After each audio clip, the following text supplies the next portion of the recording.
Welcome to the Angel's Brief, the podcast series. We bring together the smartest minds in angel investing and ambitious startup founders to share their stories, insights, experience, and much more. The host for today's episode is Doron York, the CEO of CitySide Ventures and the co-founder of Birmingham Angels. So let's get to it. Our guest today is Beth Hussey. She's the proud owner of Hazel's in Birmingham and also the founder and CEO of Shifty, one of our portfolio company that's located here in Birmingham. Beth is a highly experienced restaurateur with over 20 years of experience. Some of the businesses that she was involved in, One Eye Betty, Pops of Italy, and now Hazel's. He also the founder of the Grate Decorate, a nonprofit organization that raised money to foster a team that coming out of the system. Right? That's right. Yeah. All right. Welcome. Hi. Thank you. All right. So we'll dive to the first question. Why did you create Shifty? And in the same time is what was the driving force? What was the pain that you discover and so forth? So tell the people the story. Sure. Yeah. It's a good story. I know you've heard it before, but of course the people haven't. As Doron mentioned, I'm a restaurateur. I've been in the restaurant business my whole life. I've, had a successful career, worked my way up through the ranks, and now I've got Hazel's. And we opened just before the pandemic hit. And of course, that was a scary time for restaurants. And we closed it first completely. And it was the first time in my adult life I wasn't going to work all day, every day. So after climbing the walls for a few days, I decided I better put that time to good use. And I decided to work on a passion project, a project I'd always dreamt of doing, but never had the time to do, which was to figure out a way to turn my unique way of training restaurant workers into a technology platform. So I kind of discovered early in my career that training is my passion, and sort of everything kind of wrapped around the employee side of the restaurant industry is what I was really drawn to. Kind of things that are wrapped around employee culture and, finding and hiring and training people, putting and keeping good teams together. I've gotten a reputation in this market of being very good at that, and it's what I love about the business. So I also discovered a unique way of training restaurant workers in the early 90s, actually, that is not all that different from the way all restaurants already train. There's just a few added elements that make it very measurable, very repeatable, which really doesn't exist in the restaurant business. So surprisingly, with employee retention being one of the biggest problems in the industry, it was when I dove in and I discovered there really were no technology tools that really help restaurants address this problem, I decided to go for it. So basically, Shifty was a pain point that you personally felt every day. Yeah, every day. All restaurateurs.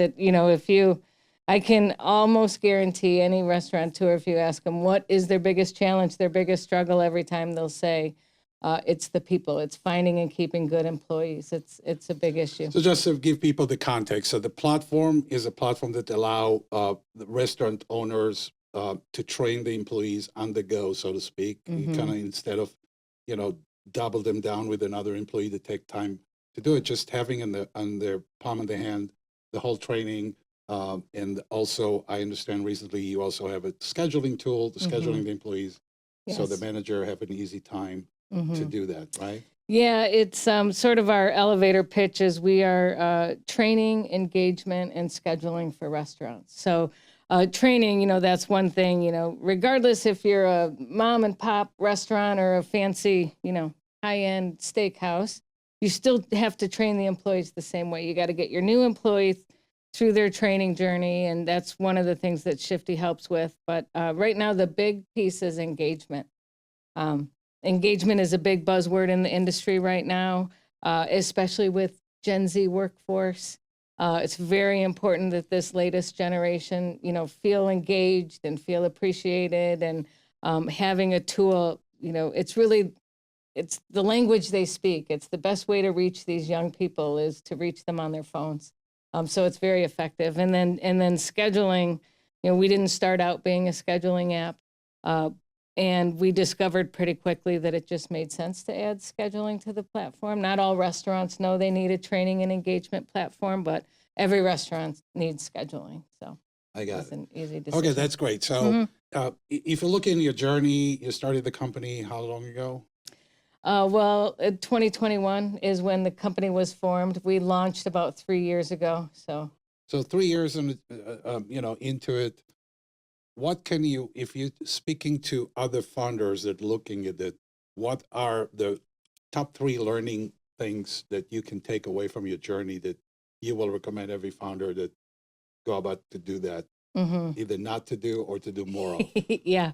I mean, the big thing, of course, is, I'm a big proponent. I always tell my nieces and nephews, like, just go for it. Like, don't stop. Don't take your foot off the gas pedal. If it's something you want to do, nobody's going to do it for you. You got to just sort of forge your own path. So that's, if I had any words of wisdom, that's one of them. Probably one of my biggest learning lessons that I wish I would have known now is that, and I think maybe even you might have told me this in the beginning, and I must not have listened, but raise enough money, and raise enough money out of the gate, or else you'll find yourself continuing to have to raise, and that is quite a time suck. Yeah. Right. So I should have listened, Doron. I appreciate that. I mean, listen, we all humans, right? So lesson number 1, if you decide to go for it, go for it. Don't look back, close the door, no alternative. Number 2 is raise enough money so you don't have to go to the fundraising cycle all the time. Yes. And 3 is pretty much calculating your burn rate much more aggressively, so you know that you need to raise the capital that's going to keep you alive, right? Yes. Okay, great. Yeah. So now talk about the experience of raising capital here in Michigan, early stage capital in Michigan. So if you what are the top 5 challenges or obstacles or difficulties that you experience in raising early stage capital? And the context for the question is, we know that founders experiencing a lot of difficulties here in Michigan in early stage capital. We want to learn what is it. So. Yeah, I mean, if it's a tough question. I don't know if I'll be able to come up with 5, but the one thing is, I know that, and again, it's kind of wrapped around, I wish I would have raised more right out of the gate. Right. It is time consuming. It's so time consuming to raise money, and everything there is involved in that, with both meeting with investors and the pitching. Pitching's my favorite part, of course, but just all the time it takes. And then I think that's basically it. How time consuming it is quite challenging. I guess if there could be one more thing, having the resources that I started when I first started sort of fantasizing about working on this project. I found an online resource called Founder University, and I learned a lot. Do you know about this? Yeah. Yes. I learned a lot, going through that process. So having that, I would imagine if there's a founder out there that's not sort of trying to educate themselves about everything to do with startups, I think that kind of put me ahead of the game. I also had some, really nice, advisors or friends that kind of really, did some hand holding for me in the beginning, that introduced me to you, for instance. And that really helps to find someone, a champion that can kind of help walk you through the process. Because if I hadn't had that individual helping me, I don't know where I would have started. I got it. So another, just maybe diving more into it, kind of raising the capital. How much preparation do you recommend founder to do before they stand in front of investors? Before they go stand in front of investors? Well, a lot. I think they should. That's the hardest part. Making sure you have a really good pitch put together and a polished pitch to go through. But you have to be able to answer the questions, especially if you want to earn their confidence or gain their confidence. Right. You have to be able to answer the questions they're going to answer. So really being able to anticipate the questions they're going to ask and making sure you have good answers. The reason I'm asking, because my experience, and that we're watching a lot of pitches every week, And you can tell immediately founders that didn't practice anything versus the one that actually did some work, which we appreciate as an investors. We appreciate somebody that put some heart and soul into what they do versus I'm just going to try to wing it. Another kind of maybe tip or a warning light to a lot of founders that listening to it. Investor have a, I'm going to say it a little bit odd. Most investors have a bullshit detector, and they can tell, and some of them is going to have the guts to look you in the face and say, we'll take a pass. And some of them is going to give you maybe a diplomatic answer, but in any way, prepare, right? Yeah. Prepare and know your subject. I mean, if, the fact of the matter is, I think founders are any founder in whatever kind of business they're trying to start, if they are a subject matter expert in their field, they'll do well. And, if you're not, then you should consider something different. I think that's really one of the reasons why I've been, as successful as I am to this point. And I'm still on my way there, I realize, but just knowing the subject matter is so important. Yeah, specifically because for you, for example, coming out of the restaurant business, being a restaurateur, spending your whole career in the kitchen and interacting with people, it puts you in an advantage point as a founder of startup company related to your industry. But many of the startups that we see have a tech solution to an industry that they have no expertise in. And it could be an issue. Yes. In many ways. So, yeah. We have an internal kind of joke that we watch pitches. We can actually tell which accelerator and incubator they came out of. Oh, really? That's hilarious. Yeah, based on the way they present, based on the pitch, and so forth. Oh, that's funny. But raising early stage capital in the state of Michigan, I want to kind of get your take on the Michigan angel community here. What's your experience of it?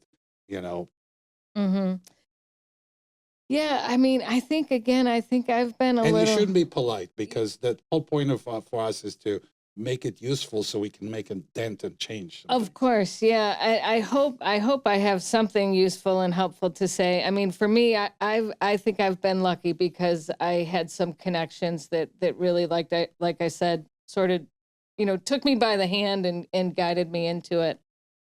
The one thing, I'll say is if you're asking, like, if you could change one thing about investors and how it all works, what any kind of support an investor can offer is always extremely encouraged, especially in making connections and introductions. That's one of the biggest ways I think that the angel investors can help.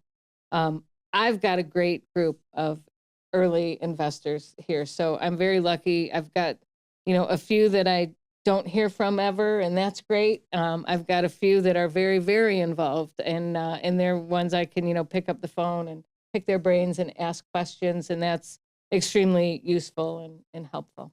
I got it.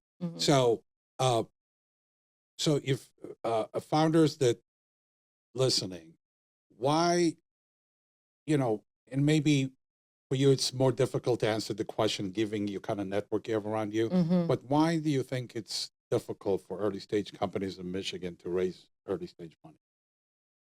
I mean, it hasn't always been difficult, has it? Or is it just more difficult now than it has been in the past? The only indication that I can have that have some merit is that when we compare Michigan to other ecosystems around the country in the level of early stage capital being raised, Michigan is not ranking high.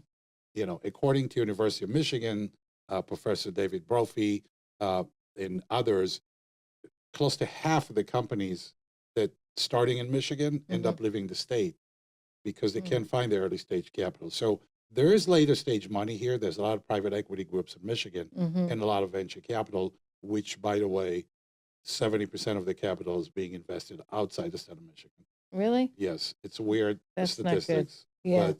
Yeah. But we trying to understand, is this the conservatism of Michigan? Is something to do with the culture?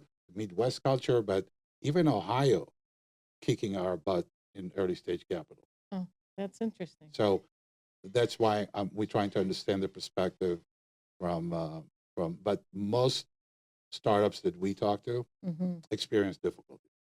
Yeah.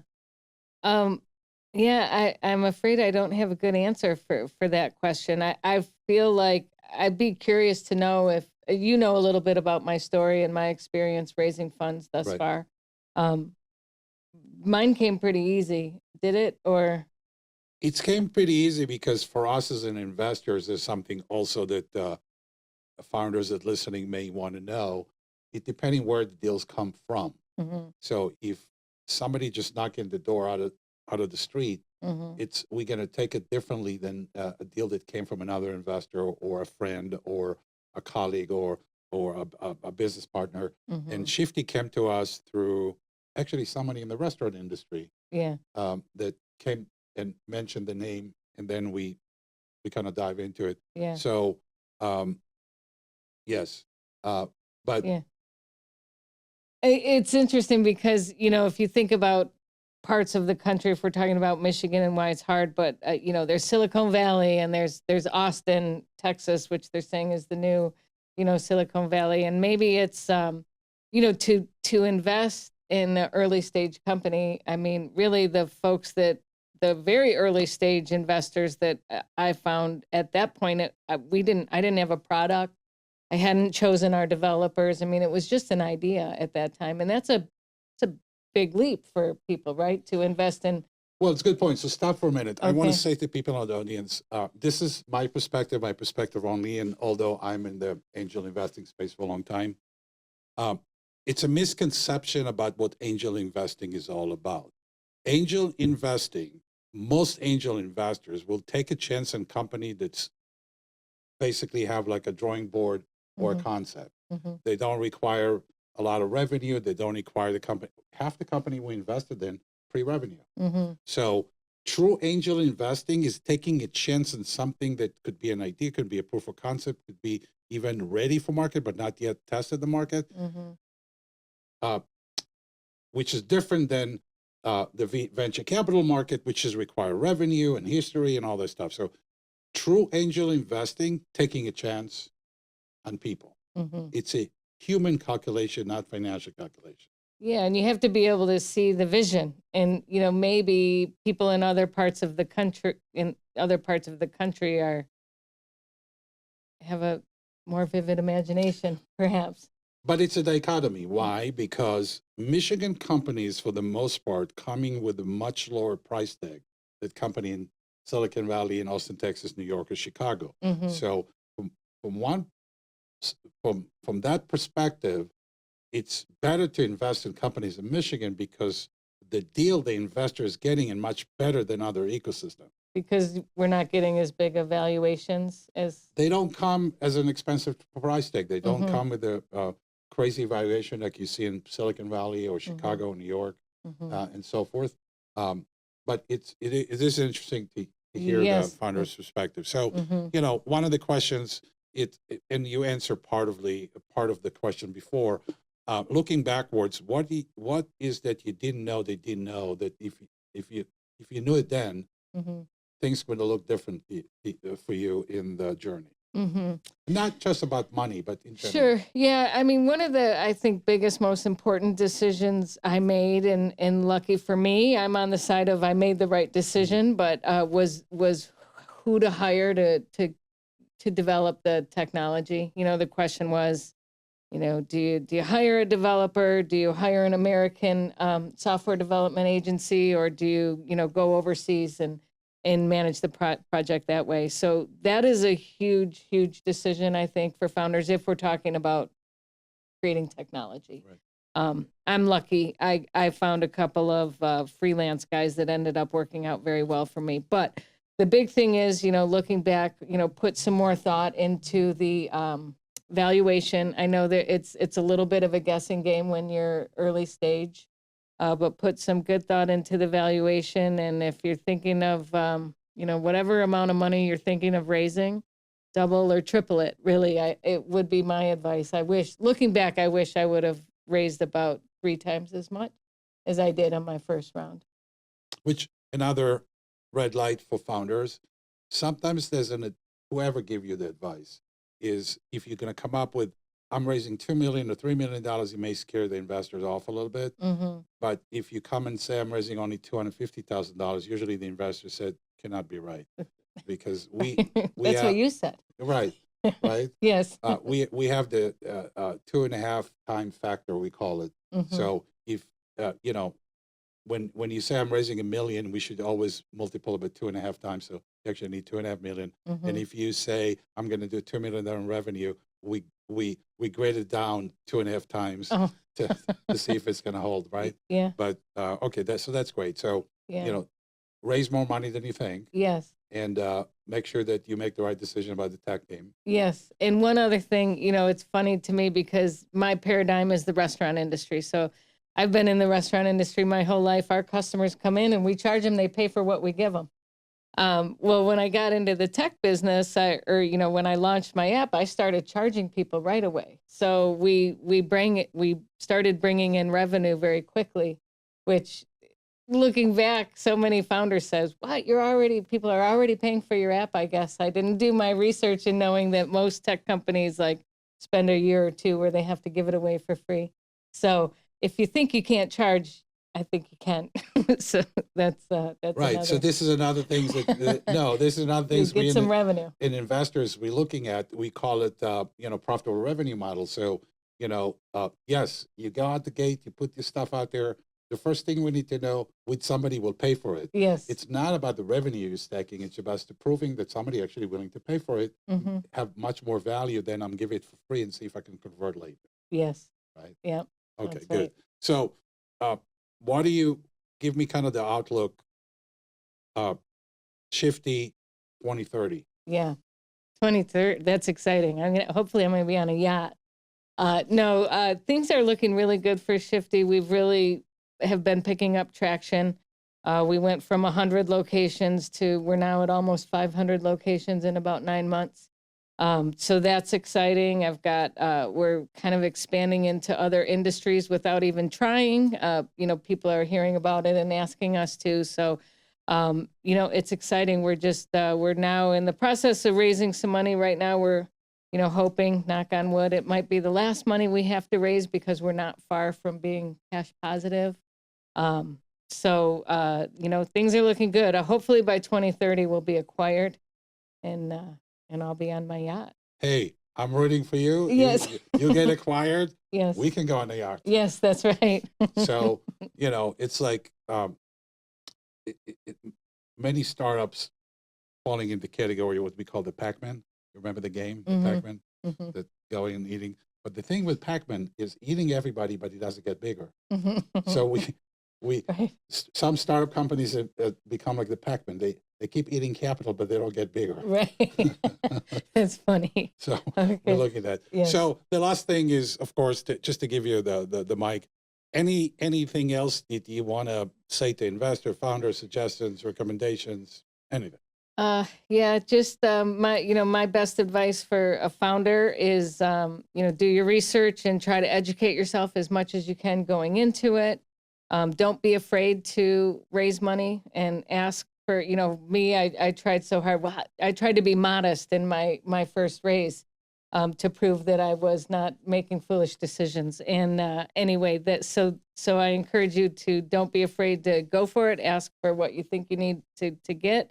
And then, investors, any advice I'd like to say to investors is just, take a chance. If your gut is telling you you've got a good founder that there's something in your heart that tells you it's a good chance, it's great for you to take a chance and go for it.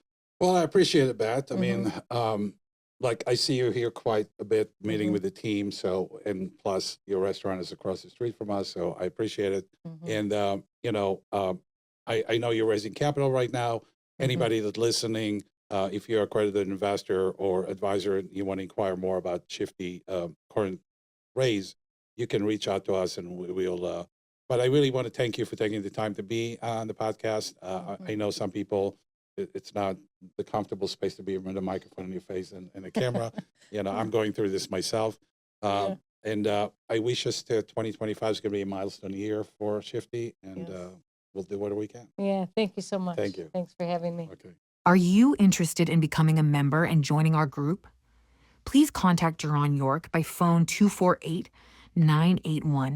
248-981-6688 or visit our members' website by using the following QR code. We are looking forward to talking to you soon.